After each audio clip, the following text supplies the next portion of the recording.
This week's episode is a part two. Well, not even a part two, but it's with Kristian Daniel Jr. and Sr. They were one of my first guests when the podcast got started, and a little over a year later, and it's like a whole different. He's like a grown man now. You can tell his voice changed, but he's still just a great kid. He's coming to grips with racing. I predict a great year from him, and it's just so great to watch that bond between son and father. And they just have a great relationship. I love racing families, I really do. And I think this is one of my best interviews ever. The first one I talked way too much. This time I let them talk.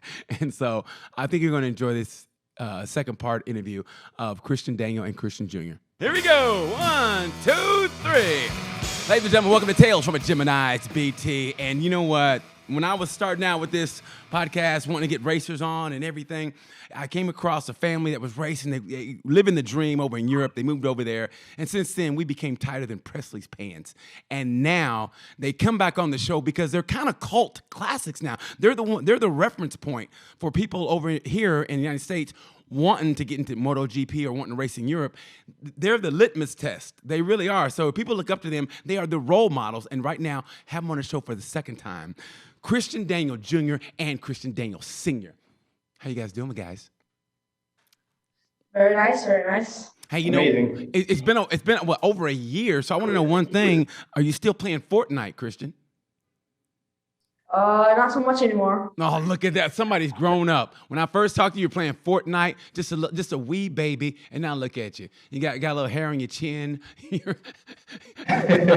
still playing games, though. He's still playing games. It's just not Fortnite. He's moved on to another game. That's all. How you guys been? I think it's been over a year. How you guys been since the first time we talked? We've been really well. It's the middle school is really fun. Just a lot of homework, that's for sure. But yeah, it's really fun. It's been a really fun time, and with all the writing and stuff, it's just like been progressively better every time. So I'm really happy. Man, honestly, I was looking at it last night, and you were just a kid. I mean, literally a kid. Your voice had that little voice, and now you sound like almost an adult, like you hit puberty. Like, hey, Dad, listen, what I'm gonna do? I'm gonna train for a little bit, Dad. Then me and my wife are gonna have a little anniversary, and then we're gonna. That's what it sounds like. He's doing extra. Like he just turned 13, so I could tell as soon as he hit 13, like his chest started to puff out a bit, and he's doing that on purpose. Like, hey, Dad, I gotta talk to you. I'm like, all right, man, relax. Take the bass out. So it's there. He's trying. He's getting there. Man, honestly, I think it's beautiful, though. And I guess I said it from the first time. I just love this family, what you guys have done. If you guys aren't familiar with the first episode with this family, they literally packed up from California and moved to Barcelona for him to follow his dream of wanting to become a MotoGP rider. And because you go over in Europe, and that's the creme de la crop, the cream of the crop. And now you're in the European Talent Cup, correct me if I'm wrong, right? And you're on what I love about your team is it's like the first African-American and a female on the same team, which I think is just, it's great. It shows the sign of the times, man. I mean, was that purpose or it just happened to be that way? I mean, honestly, it just happened to be that way. I mean, before the first test, I didn't know that that my teammate would be a girl, which is actually pretty awesome. So like now we both have like like some type of like special thing, and like the best part is that we're on the same team. It's crazy. Dude, I think it's great. And but even though she's a female, what's rule number one? First person you got to beat is your teammate. Don't show her any favoritism. It's funny, like, so we went to the test and I was like, man, just pay attention to your own writing and just stay in your own box. And he was like, yeah, everything was good, but I just wanted to make sure I was in front of her. And I was like, man, just from the first lap, dude. I was like, just super basic racer. It is what it is. I think that's great. I mean, it's ladies first until you go to the whole shot, and then you got to get your elbows out. And it's like, and she understands. You got to get your elbows out, and don't even look back and go, sorry. She'll understand. If she's a racer, she'll understand because she'll do the same to you. If she can catch up. Oh, yeah. I love that. Oh, somebody's feeling themselves already. Very different, dude. If you'd add, it's funny. No, honestly, the last season in the Talent Cup, this is the second season, it gave him a lot of confidence. He struggled a lot last season learning, But I think having been through that, he knows that it's not going to be any more difficult than it was last season. And now he's older and bigger, and so now he's got a lot more confidence. He's got a little strut in his step when he's walking through the paddock, you know. But you kind of got to have that, though. I mean, there's nothing is wrong with being humble, but you kind of got to have that cock walk, man. Like, hey, I'm the man. That's why I'm here. I'm here to take care of business, and everything else later. But I'm here to take care of business. So you kind of got to have that, that little attitude. Yeah. A little swag. Yeah, a little bit of swag. No, he's got it. He asked for his haircut to be done, and like he's changed. The season's different. I can feel it. Well, I'm gonna ask you this, and even though we did it in passing and as a joke last time, I asked, I go, now that he's a little bit older, I think I talked to you. I think he was like maybe 10. Has he started? Has girls come into the picture yet, or kind of like kind of a little distraction? Okay, good. Okay, just making sure you still had that focus. Just making sure. My motorcycle is the only girl I've ever had and I'll ever have. We'll do it again next year. One. BT, we'll do it again next year. We can find out if it's still at one point it's going to change. No. I'm going to be replaced by some woman. It's going to be some girl sitting on my seat like, oh, this is my girlfriend. I'd like to introduce you to BT. It's going to be different. Don't worry. he and Mia Herrera. Exactly. Right. I'm watching them and him and his teammate in the paddock. Like, hey, you guys. Rubbing is racing, but not too much rubbing, So, man, I think that's honest. I think that's great. Okay, so here we go. So last time we talked, you were getting acclimated. What has changed? I know you said you got a little confidence. What made you get the confidence? Because I remember following you like I always do, and there were some crashes and there were some, I guess, bumps along the road. Did anything happen that deterred you a little bit, or made you say, I really have to focus more now? Honestly, it's because usually in the past classes, I wouldn't do so bad. Like in the Moto 5 class, it was my first year. I got like a pretty nice win, and I was like super happy, and I was super ready for ATC. And all of a sudden, I was like, I wasn't one of the fastest people there. I was like, wait, what's happening here? Yeah. So I was kind of like in the beginning. That's why it was like like you said, a few bumps in the road. It's because it was like my mindset was set on like me being one of the fastest people, and when I wasn't, I would get super nervous. But anyways, by the end, I started realizing that I'm not the fastest person there, and from there, I started working and trying to getting faster and faster, and it worked. So yeah, I'm really happy. Well, but honestly, that's kind of where you want to be coming in, because to get better, you have to start off like, okay, I'm not the fast, so I have to focus more and see what I got to do to get better. It's like any other sport. If you don't want to be the best in the room, like when I used to wrestle, I didn't want to be the best in the room. I wanted to come in like, man, this guy's whooping my ass. This guy's whooping my ass. I got to get better because iron sharpens iron. So if you come in and you're not faster, maybe it makes you focus more and go, wow, I came from here. I got my first victory. Now I'm here and I'm middle of the pack. Is that the mentality that you took? Yeah, it's exactly that. Honestly, it took a bit more than I wanted to, but in the end, what's the important part is that I arrived there and I did it. So yeah, I'm really happy. I'm really excited for the season because now I'm coming into the season with a more open mindset instead of being super closed off and thinking that like if I'm not the fastest, there's something wrong. Like if I'm doing something wrong, it's not that. It's just everyone's super fast. Okay. So yeah. So. Now, I ask you, Dad, I watched you guys get his first victory, and it was kind of one of those tracks where, like, you can't really, you didn't even know until he came across first, and I just remember hearing you on the video going, are you kidding me?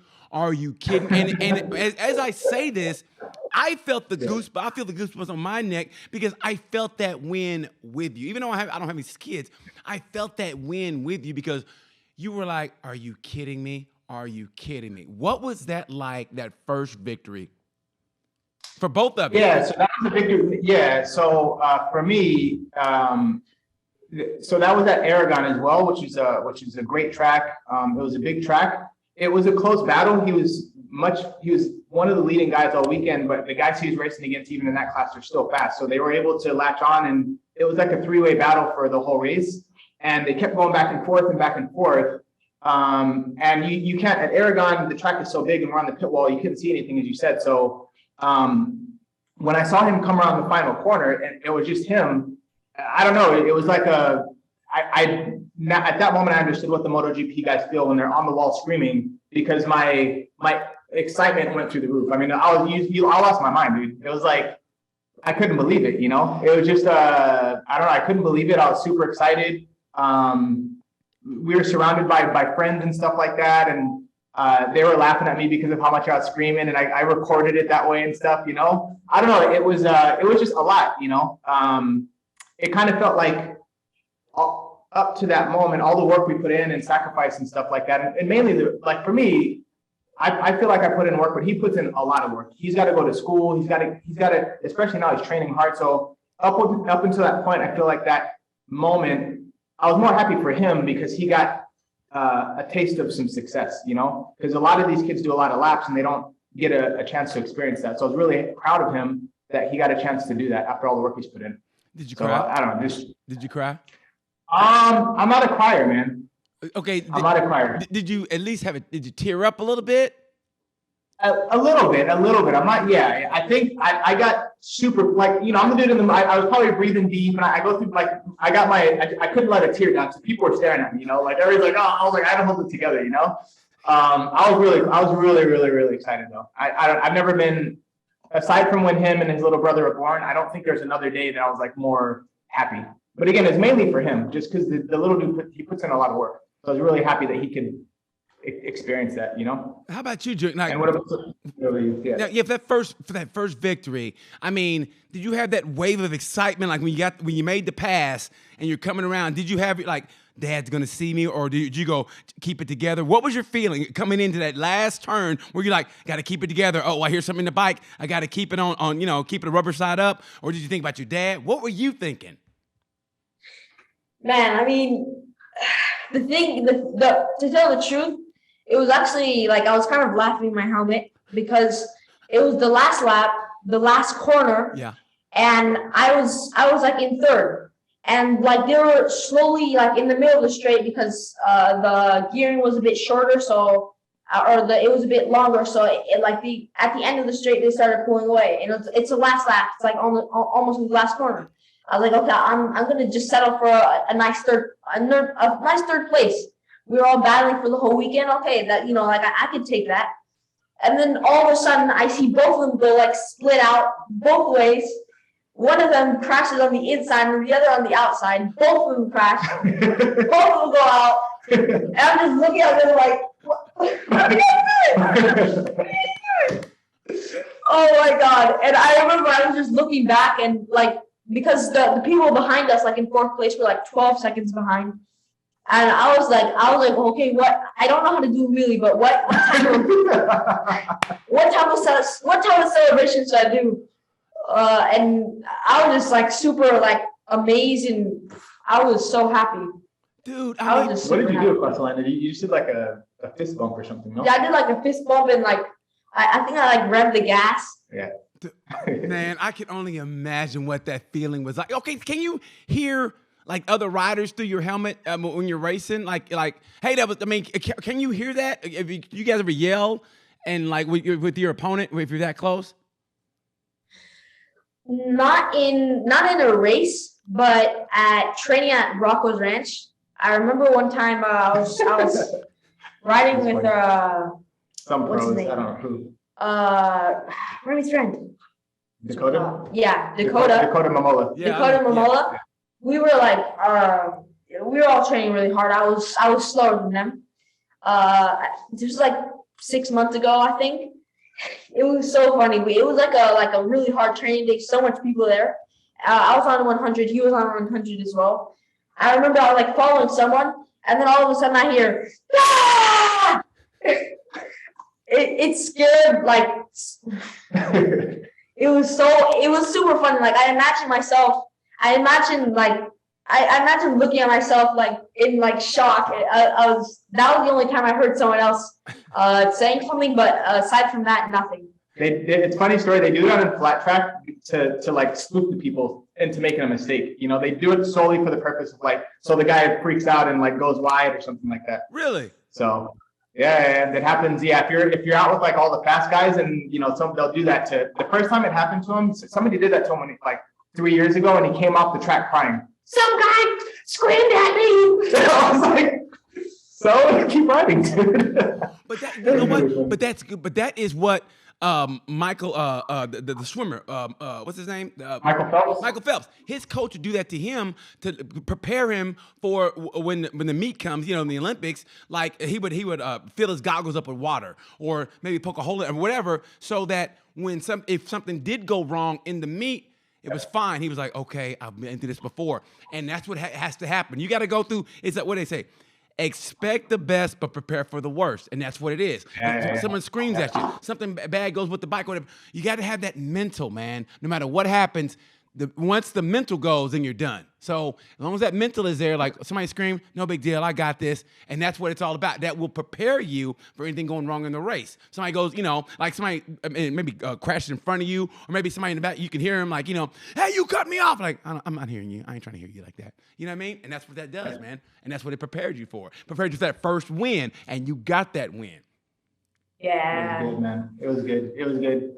So tell me how you end up getting the European Talent Cup. Were you selected for that? Did you have to try out for that? How did that come about?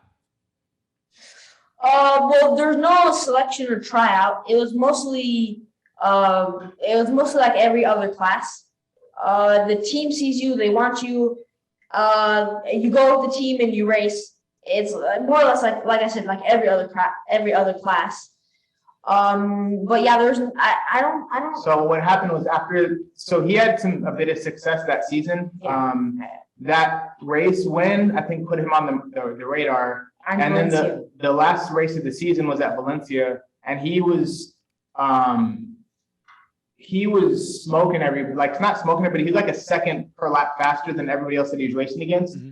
And he ended up crashing out of the race, but by the first lap, he had like a 1.5 second lead or something like that. So he had put on, and this was this Moto 5 race was alongside the European Talent Cup riders in Moto 2. So a lot of the teams, I think, had seen him. So that weekend, we and with that over the next couple of weeks, I had a lot of people contact us and say, hey, is Kristian interested in riding European Talent Cup? And it was early. Well, I was like, man, we hadn't thought about that. There's other steps between here and there, but we got contacted by a lot of people. People I trust. Everybody always contacts somebody, but people I trust. So he opened up the opportunity himself. Not really a selection. You can always contact the teams, but he got called because the performance he put in Moto 5. Well, that's like anything else in life. I mean, seriously, it's like it's great to contact them, but them contacting you first, that means they want you, and that's a different power play. When they want you, it makes you go, okay, I'm on the right path.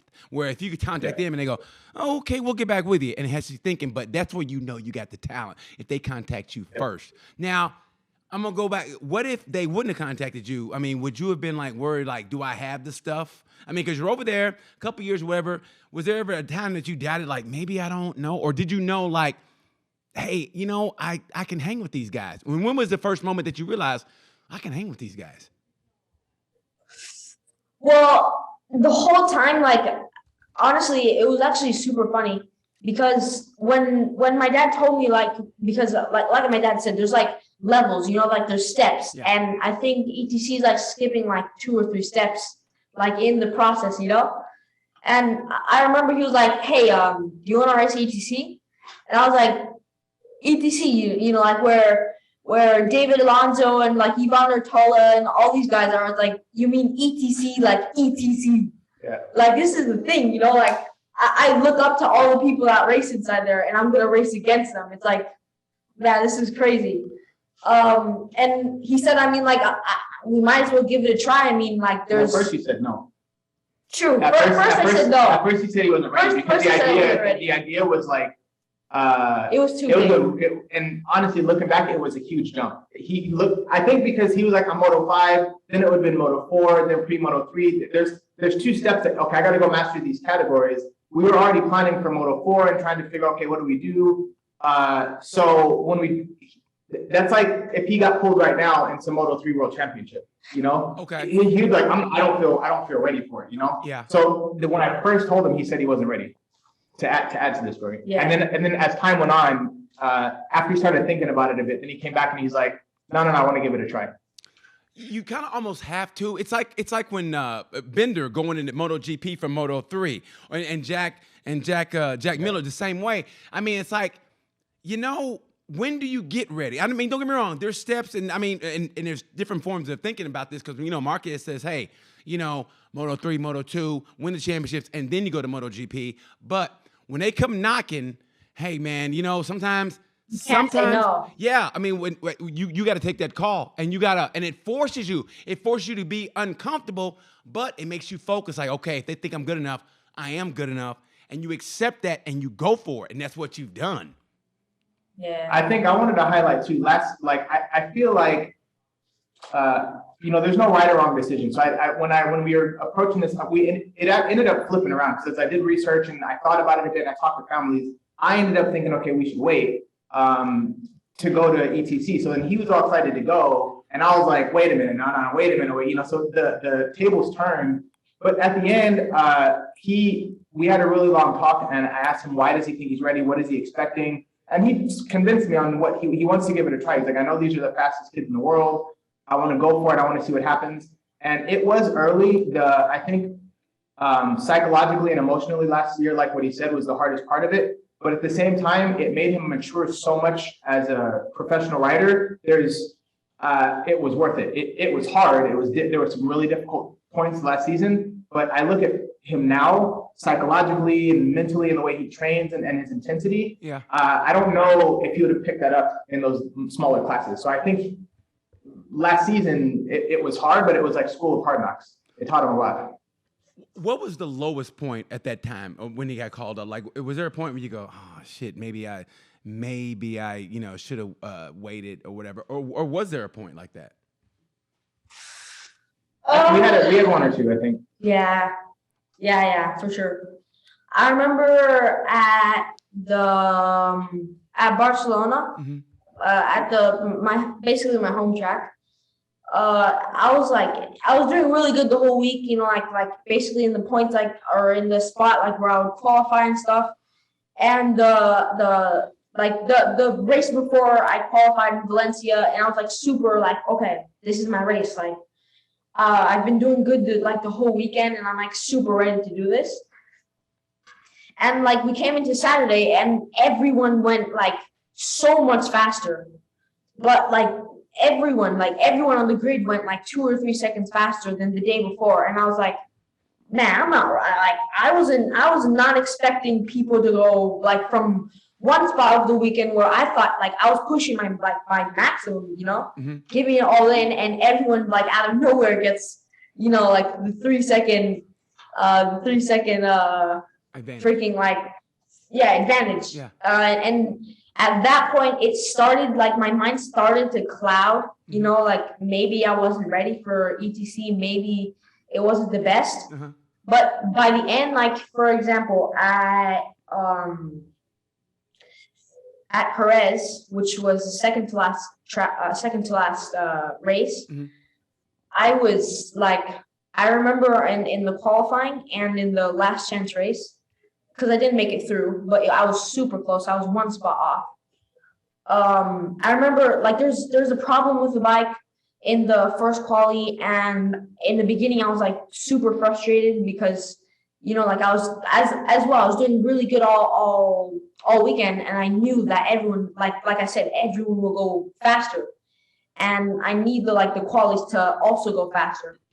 And I remember I only got one lap, and I went a second faster than the time before, and I was like, man, maybe I actually am ready. I was improving a lot and stuff, and I was super happy.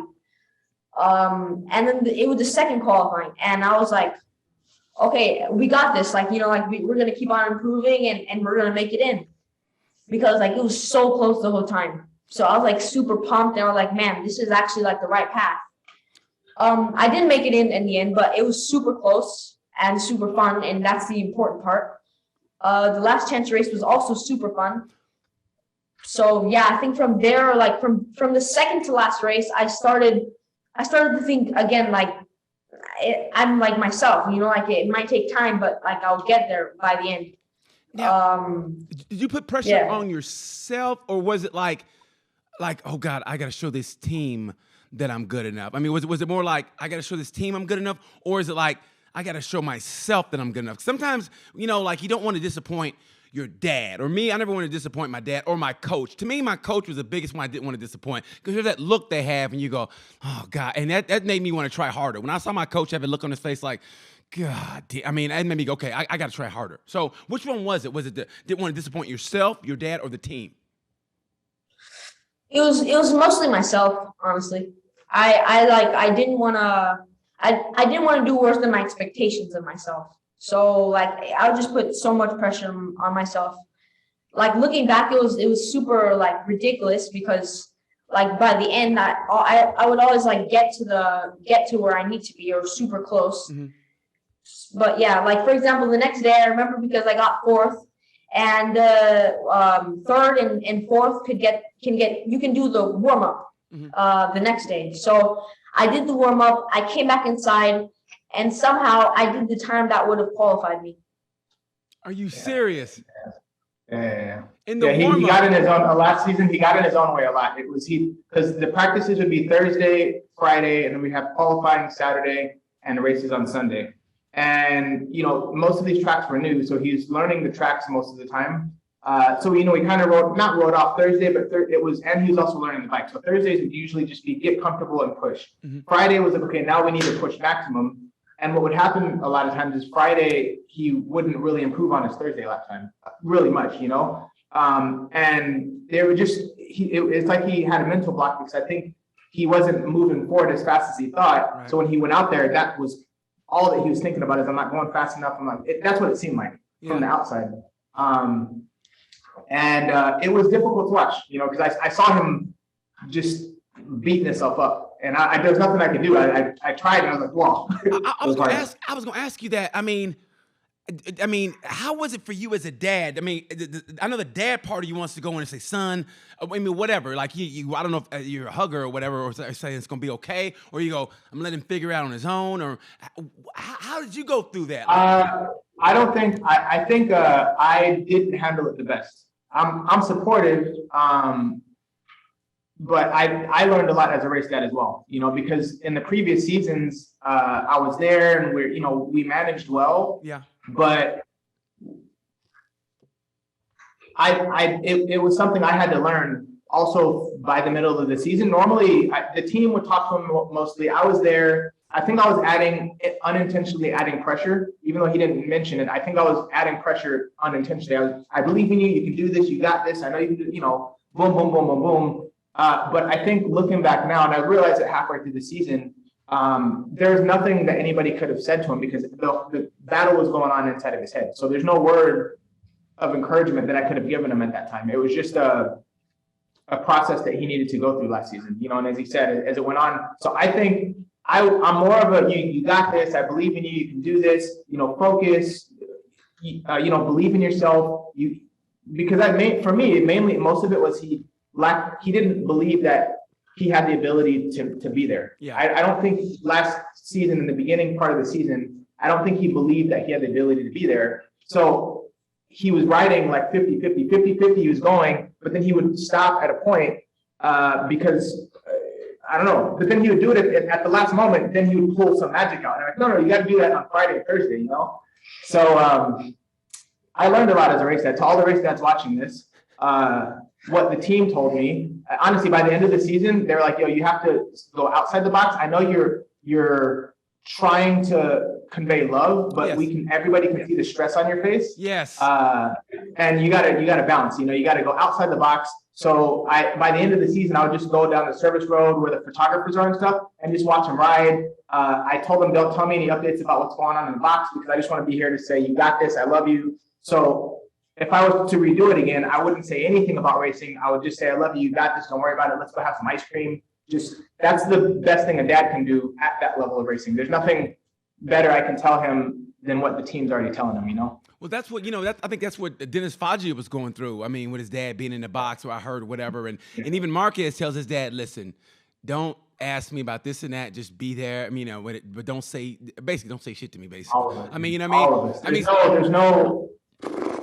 There's nothing. We all come from a place of like compassion, yes. But I know the thing is, and he's also getting into his teenage years, you know. So like some of the facial expressions, then I start getting into the ego. It goes into a place where it doesn't need to be, and he's already dealing with stress. So it's like I learned a lot as a dad and as a race dad. I learned a lot last season. It was difficult and it was scary as well because we had some tragedy and we had some, he had some big crashes and there was a lot emotionally. It was difficult. So I learned to be calm and to separate myself when I needed to. Otherwise, I'd be adding. Because he'd just look at me and he'd know if I didn't say anything, he'd just look at me and know exactly what I was thinking, you know? Well, so I had to just learn to balance. I think that relationship, I mean, for the people I've talked to, and I think you guys were the first racing family I talked to on this. And I've had two moms who were the central character, and I felt like such an ass. Matter of fact, on this Amari, it was his mom, and I thought it was his dad. She goes, "I'm his mom," and I read it on social media. I watched that, dude. And I was like, I watched that. Yeah, you. Ill. I was like, man. Yeah, but hey, she's a boss, dude. Hey, mad respect to the race moms out there. She's a boss, dude. Like the way some of her answers about how she managed, because for me, motocross is more scary than road racing, you know? Yeah. Because so the way she handles that level of stress, for me, hats off to her, man. I have a lot of respect for that lady. That's crazy. Dude, I hit her up I literally talk to her all the time. I hit her up on DMs, and she was telling me that I don't know what race it was. She goes, one of the racing moms told her son, listen, go until you see Jesus, and then go a little bit faster. I was like, what? I mean, that's a race mom. I was like, I'm gonna write that down. How great is that? No. I'm gonna write that down. Don't write that down. Go until you see Jesus. I love that. So for you, and I asked Sean Dillon Kelly this about, and he mentioned Raul Fernandez. So I always say, what's your first oh shit moment where you think you're really on it, you think you are killing it, and then somebody comes past you, you go, okay. What's your first oh-ish moment?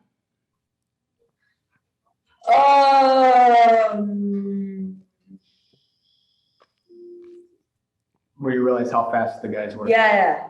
It was in Valencia. Who was That's it? for sure. Who was it? Was it just a whole gaggle of them, or was it one in particular? It was a whole gaggle of them. There's so many of them. It's not like a gang fight. It was a whole gaggle of them. Yeah. I remember it was Valencia, the Q2. I was doing phenomenal. I was doing great. There's a huge train. I was more or less in the middle of it. And like, and I was like, oh, okay, I'm passing a few people and like I'm still getting a pretty nice time. Like I'm really into the groove. And then like the wave of just like 5 or 6 fast people just like start going past and like destroying everyone, like left, right, like outside, inside. And that's the moment when I was like, they're fast. Because like I was looking at I have like the timer, like what times I was doing. Uh-huh. And it was like 2 seconds off, and I was like, man, I'm like really pushing hard right now.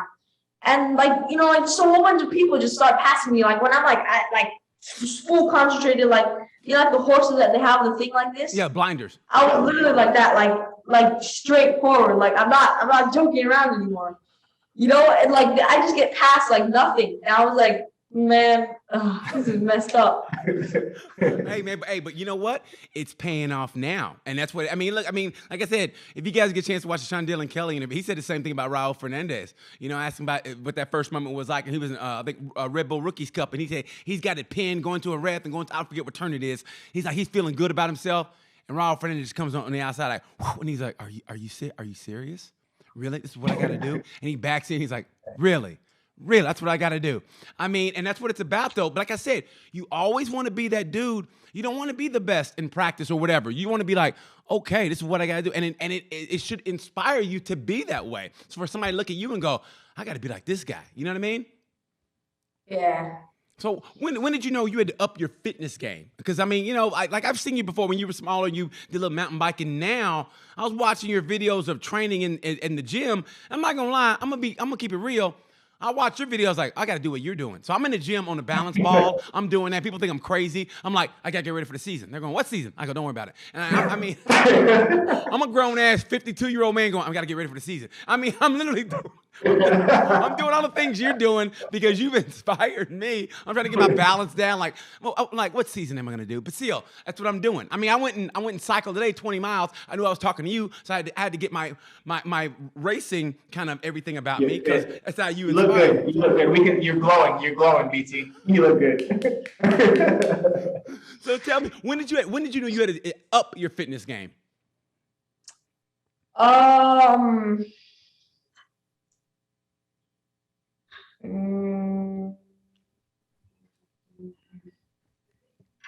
Portimao. And why is that? Because the track was so physical, or why was that? Oh, struggling, man. Were you like breathing your helmet? Like the first few days were like amazing. Like I was like improving so much, and the wind came. Like there was just like so much wind, and I was like, nah, this is not why. No, because the thing is, Portimao, it's got a lot of huge elevation changes, and they're really, really steep. And so when you come over the crest, even when you're coming over the crest without wind, the bike's wheeling, you got to get over the front and then you got to wrestle it down and stuff like that. So when the wind hits these little bikes and he's light, it's pushing him out. He's basically going along for a ride. Wow. Yeah. I remember that. And is that the one he crashed at because it was raining? Was it Portimao? Portimao, no, that was Valencia.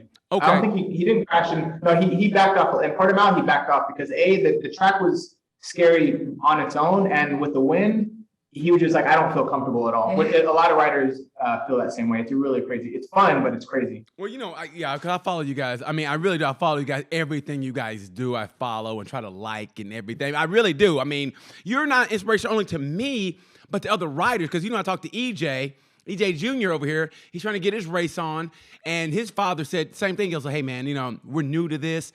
And he said he talked to you guys, and I go, yeah. I said, you guys are you really are the inspiration for people racing over here. I mean, because you guys, you're basically the litmus test now. I mean, because, you're young enough where, don't get me wrong, I know Gerloff's over there and a couple other riders, but you're in that age group to where they're looking up to you. EJ's looking up to you like, okay, if Kristian Daniel can do it, I can do it. And being a person of color, it also helps them see, like, okay, if he can achieve stuff over there, then I can. I mean, how does it feel now knowing that you're like a role model?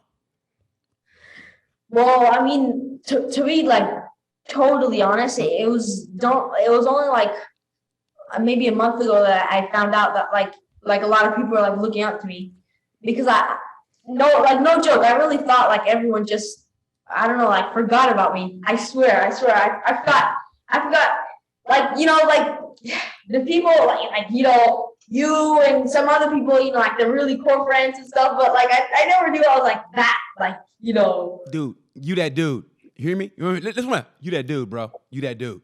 When they mention who's over there kicking it, it's you, bro. They go, how's Kristian doing? I mean, that's what when I knew you were at Portimao, I was like, oh shit, how do you do? And I read that, everything, okay, he didn't qualify, okay, he'll get it. And then I wanted to have you on last week, and you're like, hey man, we would, but we're in a rest. And I'm like, good. I loved hearing that. I go, good. And when I heard you were doing the testing and everything, it just, man, it warms my heart knowing this, man, that you're killing it, bro. And I mean it from the bottom of my heart. But in that you are killing it, there was times last year, and I think I mentioned to your dad, I go, hey man, there was a couple of tragedies, and how do you guys deal with that? Because I know you're close to the racers over there. It's like a close-knit community. And when, something happens like that, how does it affect you as a dad, and how does it affect you as a racer? I'll let you answer first. So like affecting like what way? Emotionally. Just like, okay, like, what happened with Jason at Mugello, unfortunately, that was horrible. And I think somebody else in a classification that was in the Spanish Championship, I think, in Moto 3, I think. No, it was his championship. There was Hugo Milan. He was in that race, actually. It was in Aragon. He was in that race when that happened. What was that feeling like? If you want to talk about it. Well, I don't want to get like too much into detail because it was like a really like stunning moment because I feel like it was the first time in a very long time that I was racing with him, or that like someone in general like passed Passed away. like passed away. And I was like in the race, and I thought it was like like a regular like crash. Oh, like maybe they just hit the bike and blah blah blah. It's all good. Like like restart the race and like finish that. I remember like when we started the race, like maybe like 30 minutes later, like we restarted the race. Like I crashed in the first corner because there's like some like radiator fuel in the first corner because two people touched and crashed. Right. But like I remember like I went in the pits, the race finished, and they like announced that like Hugo. No, I went to the hospital to like because I when I crashed, like I broke my nail or something, I don't know, and like we went to go get it fixed, and well, it's just not like there was like so many medics and stuff, and there's like a lot of people there. How did you feel after that riding? For a little bit, I was kind of like scared riding the bike, or like any bike in general, because like that was a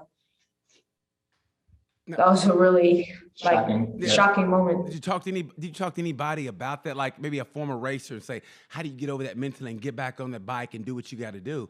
Because that is tough. I mean, as much as we like to think you guys are superhuman, I mean, we're all human, and that hits us no matter what. But also, I mean, you got to do what you got to do. I mean, so how did you get through that mentally?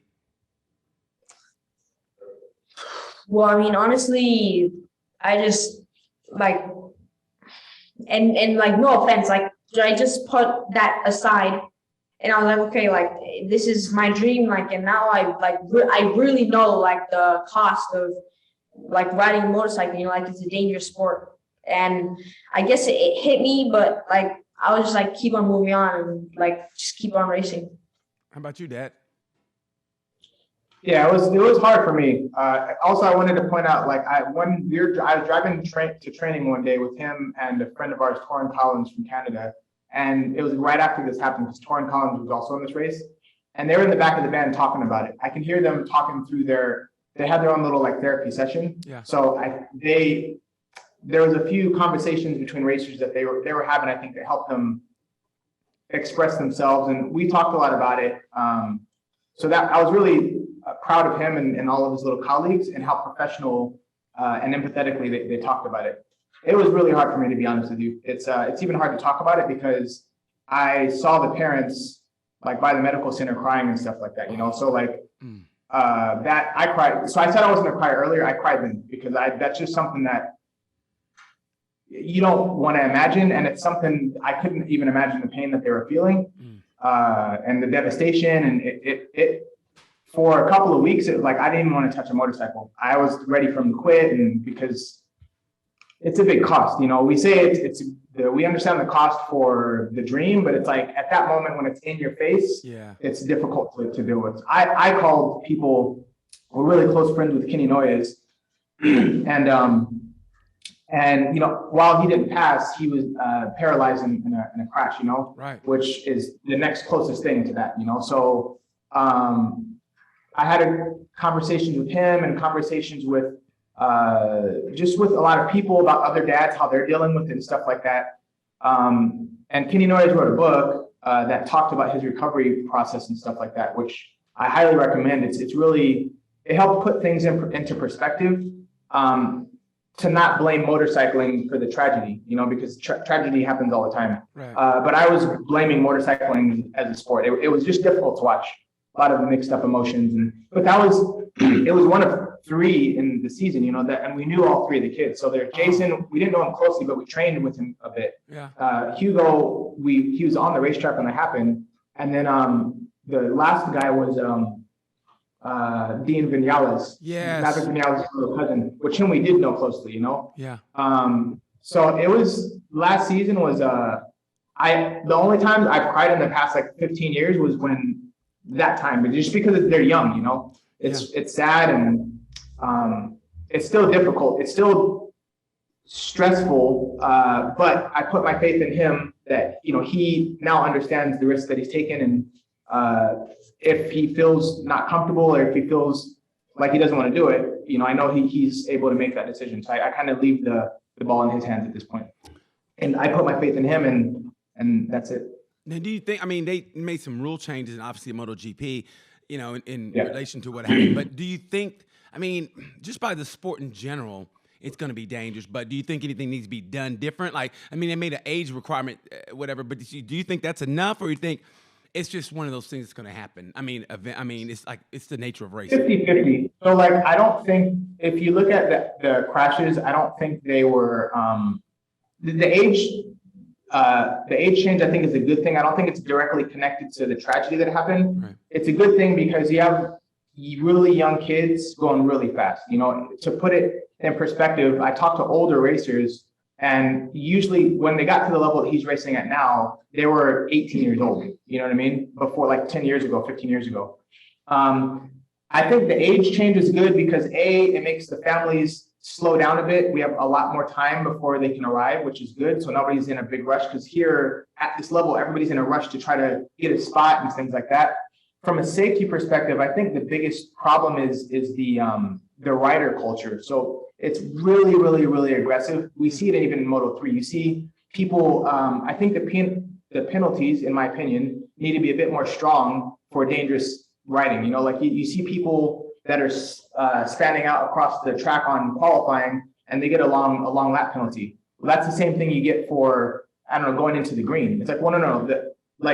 Riding slowly on a qualifying lap means somebody could stack into the back of you and get seriously injured. Yes. The penalty for that needs to be a bit more strong. Twice last season, we saw riders in Moto3 going down the straight, and one rider bashes into another rider down the straight. It's clearly intentional, and there's 25 riders behind them. Oh. That could have been another tragedy. Right. And the guy gets a long lap penalty.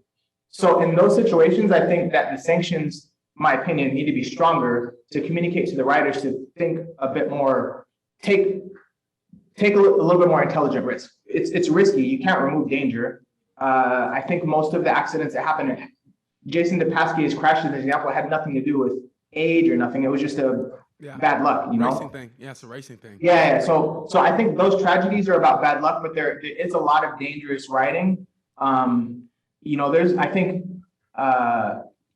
Pedro Acosta had a really big scare. I don't remember what happened down the straight or something like that. They ran over his back. Yeah. There's a couple of. I was there. Yeah. I was there for that race. That's crazy, man. Yeah. It was some of the stuff can be avoided. Some of the stuff I see can be avoided. And I think it needs to be avoided because the kids are just riding over their limit to try to be like Marquez, which I respect Marquez's talent, but there's a lot of risk that goes along with that. And that's, if you look now, he's paying for that mentality, So I think that if I was in their shoes, I think one thing that should be considered is making the penalty stronger, or maybe a racer gets disqualified for a race weekend or two for doing things that could cause somebody a lot of harm.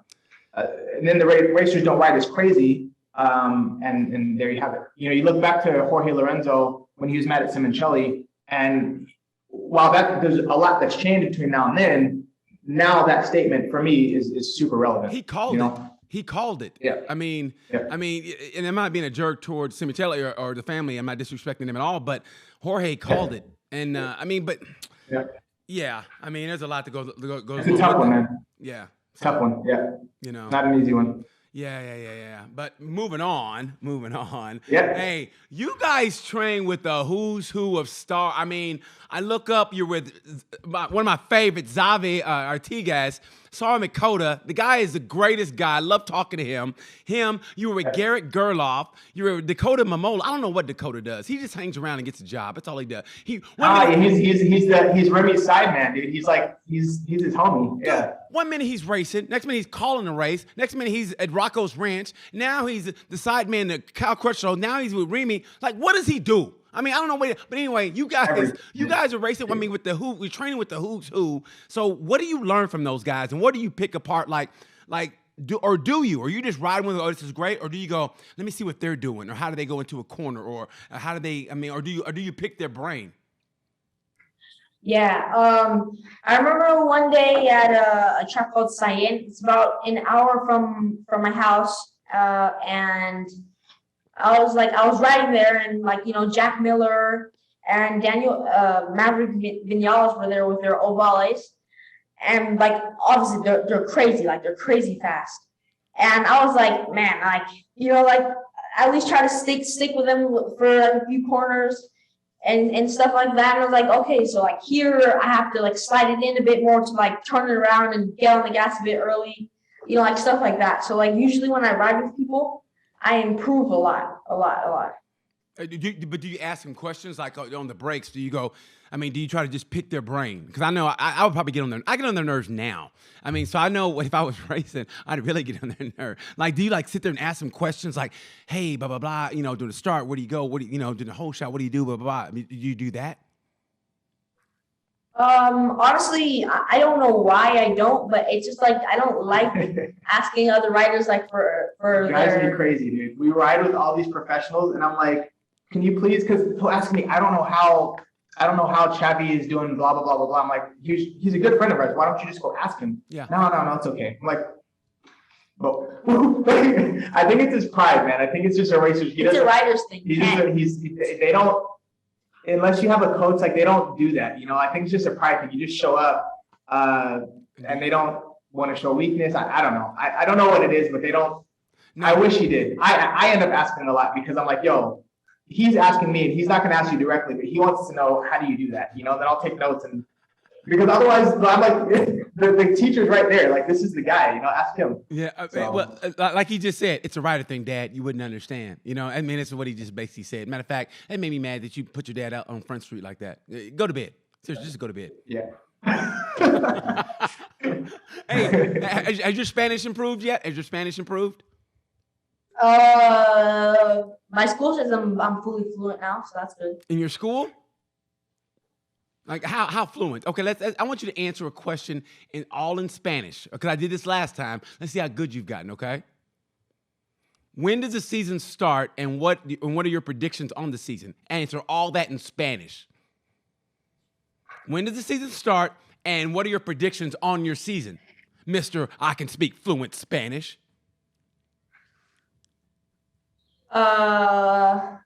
He's getting nervous now. Yeah, I'm just I'm a bit nervous. Yeah, I know all this stuff.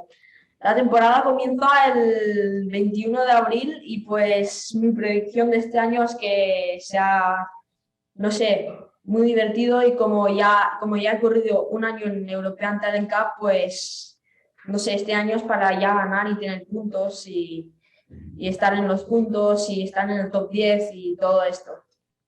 Sí, no entiendes. Let me add another angle in there, because that's one of the languages. So here, you probably know this already. Yeah, I'm gonna put them on Front Street on Good. Back.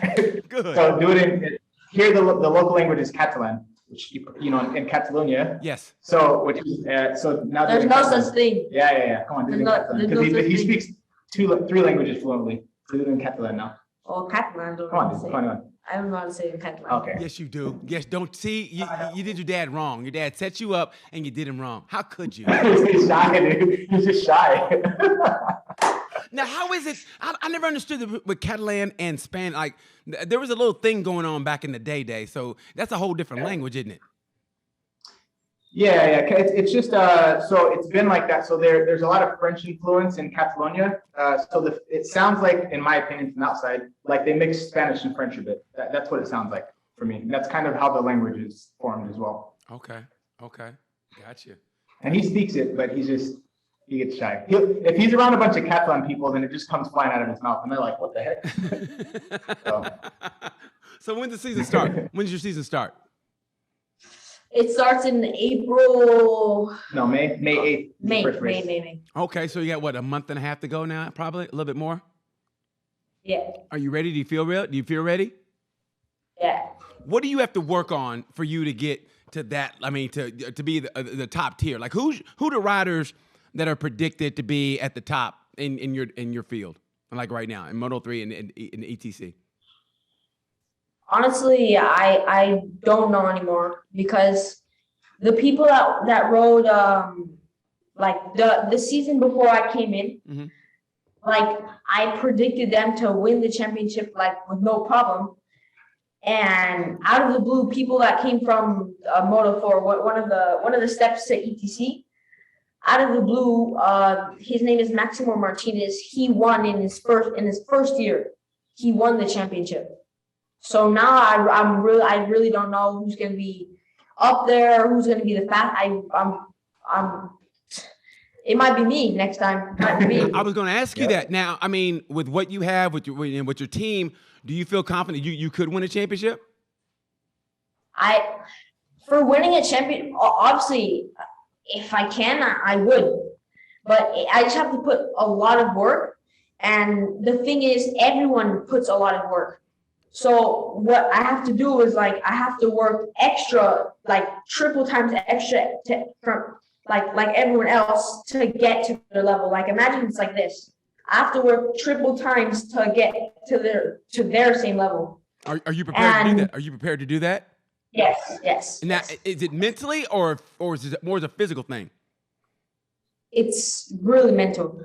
And what do you have to do? What do you have to improve on yourself? Like, what is, if you have to sit down and write it out, I need to improve on this to get better. I just need to improve on just not doubting before doing something and just do it.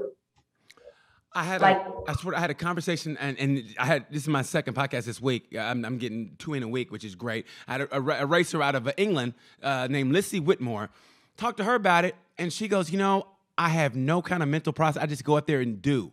And she said when she's racing, that competitiveness takes over, and it's like she just does it. She doesn't get in her head. She just does it. And at one time she goes, "Wow, I'm racing with the top 5 guys in the category. I'm with the top 5, so I'm definitely one of the best in this category." And she ended up winning the race. So, like for you, is it more of a question of getting out of your head or finding the right mental space? Because for an athlete, finding the right mental space is so important. I mean, that's one place where if I could go back and do it again as a wrestler, that's what I would do. I never could find the right mental place. So is that what it's like for you? It's more of both. It's kind of everything together, because if I would have a better mental space, it would be a lot easier to just do it. But I don't think it's a lot of mental space. I feel like it's, like I said, I put a lot of pressure on myself, and I overthink a lot of stuff. And it's oh, well, I might crash, if I do this. I remember in the beginning of the season, I was scared to brake late because the bike's freaking fast. It goes 210 kilometers per hour, down the straight, and braking into that and trying to brake later is my brain was I'm not going to do this. I'm not going to do it. And, there's just a lot of doubt. And now I've been working on in the off season on just doing it, going to some place, riding with fast people, and just latching onto their back and just following them and doing everything they do. Try to do it. It doesn't matter if the front talks. Their front is probably talking to you. Get on the gas. Their back is probably moving all this stuff. And that's really what I'm just trying to work on. Just trying to get on that the click. Yeah. Now I know when we talked last time, you were talking about meditating. You meditate, and are you still doing that? Are there any books you're reading? Because I always tell people, for me personally, The Secret changed everything for me a lot. The Secret, and everybody has their own process, but for me, I do a lot of especially now, you kids, you can have, you got YouTube at your disposal. There's a lot of things, with the mental and YouTube. And I read The Secret, and a great book for me was the Project 369 that helped me get over mental humps, and everything. So do you still meditate? No. No, you don't meditate anymore. What happened? It wasn't working? I think his hormones hit, and his voice dropped, so he's too cool for school. Dad, I don't need to meditate, no. Dad. I'm cool, Dad. Don't worry about it, bro. I got it, okay? I'll go into the school. But one of the things we do, so I do I'm moving into coaching at my job. So I've studied a bit on life coaching. I did some side life coaching. So we spend a lot of time talking through a lot of this stuff. And we'll have 1 or 2 hour drives when we're going places. So the one thing that I'm focused on this season is trying to help him a lot of it, I think, is being aware of his mental space. So I'd say the big difference that I see in him now is when he can identify when he's frustrated about something. Because I know when he's going to get frustrated. Something happens with the bike, or something happens, and normally it didn't take much to get him out of his zone. Yeah. So a lot, I do a lot of work with him to, like, subconsciously. I don't know if he knows that I'm working on him, but just to make him aware of what's going through his own head, so that he can start putting the puzzle pieces together in the way that they need to be, and at least identify what's making him trip up.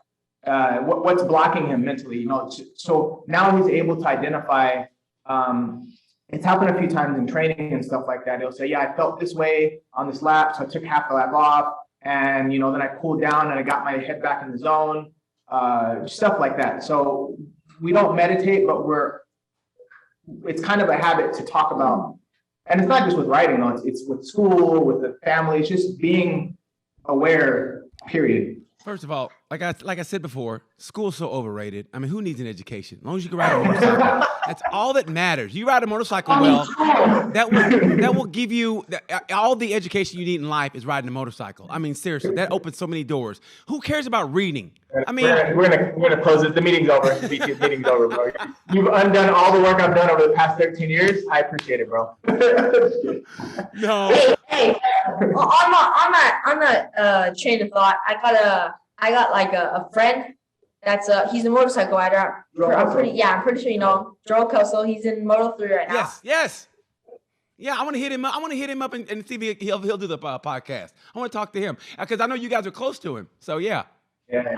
He's a big all season long in the garage. That's all he's talking about. He's like, Kristian, when are you gonna quit school, dude? You don't need school anymore. That was his whole all year long. He was always, but come on, man, you don't need school. Just tell the teachers you already know what you need to know. He was saying that it was hilarious. All the Australians and New Zealand are like, school. I mean, and I love that philosophy. Like I said, school overrated, bro. Overrated. Stay racing. School overrated. Listen, we got to get ready to get out of here. But I want to know: are you going to do the right foot creep when you win your first race? Yes. And are you going to do the right foot creep? Yes. Right foot creep. You called it. Good work, dude. Good work. He's super. I'm happy. He's leading into the season super confident, and he's preparing for a podium or something. So I'm like, good. He's in there for the right mindset. And that's what it is. And honestly, and I love this because that's what I want to see is he's having fun. Remember the first time I talked, I said, as long as you're having fun, man, that's all I want to care about. And you guys are having fun. And it's great to see. You are a role model. Whether you know it or not, you're a role model to the kids over here, man. And I mean it from the bottom of my heart. You got the support from the United States and other places, man. I mean, I know it doesn't feel like it, but trust me, man, you're working to be a cult classic over here. And I mean, we look up to you, and you and Dad. I wanted to call out. We're putting together a website and like a membership thing so that we can connect with those. Because I know he sees the core people like yourself. There's a few core people that we know are deeply in the corner, but we're trying to expand it out. So stay tuned for like a website. We've already have the website live, but we're putting together like a membership thing, to where we'll be able to do like Zoom calls with fans and stuff like that to really get people engaged this season. Yeah. So that so people can be ride along with us, but B, also so he can engage with the people that are supporting him. Because I think he's a bit disconnected from it sometimes. He doesn't feel we gotta try to up that. There's nothing but love here for you. Any other sponsors you guys want to plug right now before we get out of here? I'll call out Vanilla Design, which is his grandma, number one sponsor. Definitely number one sponsor. Did you see that truck almost hit that car? No, I'm talking. You guys are going. I'm like this one. You know Vanilla Design? No, I saw it in the window. Yeah. No. So Vanilla Design, his grandma Vanya, big shout out to her. Honestly, it wouldn't be possible without her. 111 Management and Scar Nadal, his suit sponsor Mythos, his helmet sponsor Kabuto. Those are some key people. Kenny Noyes for like guidance. Venom Sport. Venom Sport, yeah. Those are the main ones. All of the sponsors that are on his page. It's really expensive to race, and we have some really good people in our corner that make this possible. So, starting with his grandma. His grandma is at the top. No. Also, I want Welling to sponsor me, please. Welling the airline. so I can get some free first class flights. We need to upgrade on the flight. You will. Trust me. Hey, one of these days, you'll have your own little private jet, and you'll be like, yeah, remember the days I used to fly with the losers, but now that I'm a And winner. we'll do the interviews from there, BT. On the- I'll be like, is that guy? No, he's gonna be on the plane with Is that us. you? No, he's gonna be on No, not BT, but like the people like like we go on the plane with, like those people that cut the line. Yeah. Like going on to there's just one guy, he just like cut the whole line. Like everyone was waiting for like 30 minutes. And this guy's just sitting down right there like this. He's looking on his phone and he sees that everyone's starting walking. He's like, He just cut the line. Yeah. he just like went. And then like the airplane people didn't do anything. He wants to be that guy. Yeah. No, I don't want to be that guy. I want to be walking to my private jet and be like, I remember that guy and I'm gonna yeah. Walk to your private jet, because you do that, and one of these days you get your ass whooped. I mean, that's what happens eventually to those guys. You didn't see it that time, but it happens. It happens. And you don't want to do that. Exactly. You don't want to do that. Hey, you need all this to get sponsorship. You need this. You need this. You need some talent, but you need this. There you go. Kristian Daniel Jr. and Sr., as always, I cannot begin to tell you, man, how much you touched my heart from the very first time we had that connection, and I couldn't wait to get you back on. I'm so happy for you. I don't know if it conveys over this right here, but man, I support you in everything you do. And I mean, if I remember seeing you. Was it here in Valencia or something like that? We saw you. Yes. You were wearing a red wet sweater, and I remember the energy and the vibe that you had at that moment. I was like, he was one of your biggest fans, dude, from a long time ago. Well, I just remember that, dude. So we feel it definitely. Yeah, man, sure. and it's for real too. I mean, from the bottom of my heart, it is, man. Like I said, I'm a wannabe who wish he was, but you guys are actually doing it, and I nothing support you all the way. I mean it from the bottom of my heart. I will see you in Europe, probably this year. I don't know where, but we'll do that. Let us know. We'll be there. We'll see you. So thank you guys again for being on today. Thank you guys for watching Tales from a Gemini. I appreciate it. And you know the word, like we say about this time, you know how I do it. Peace.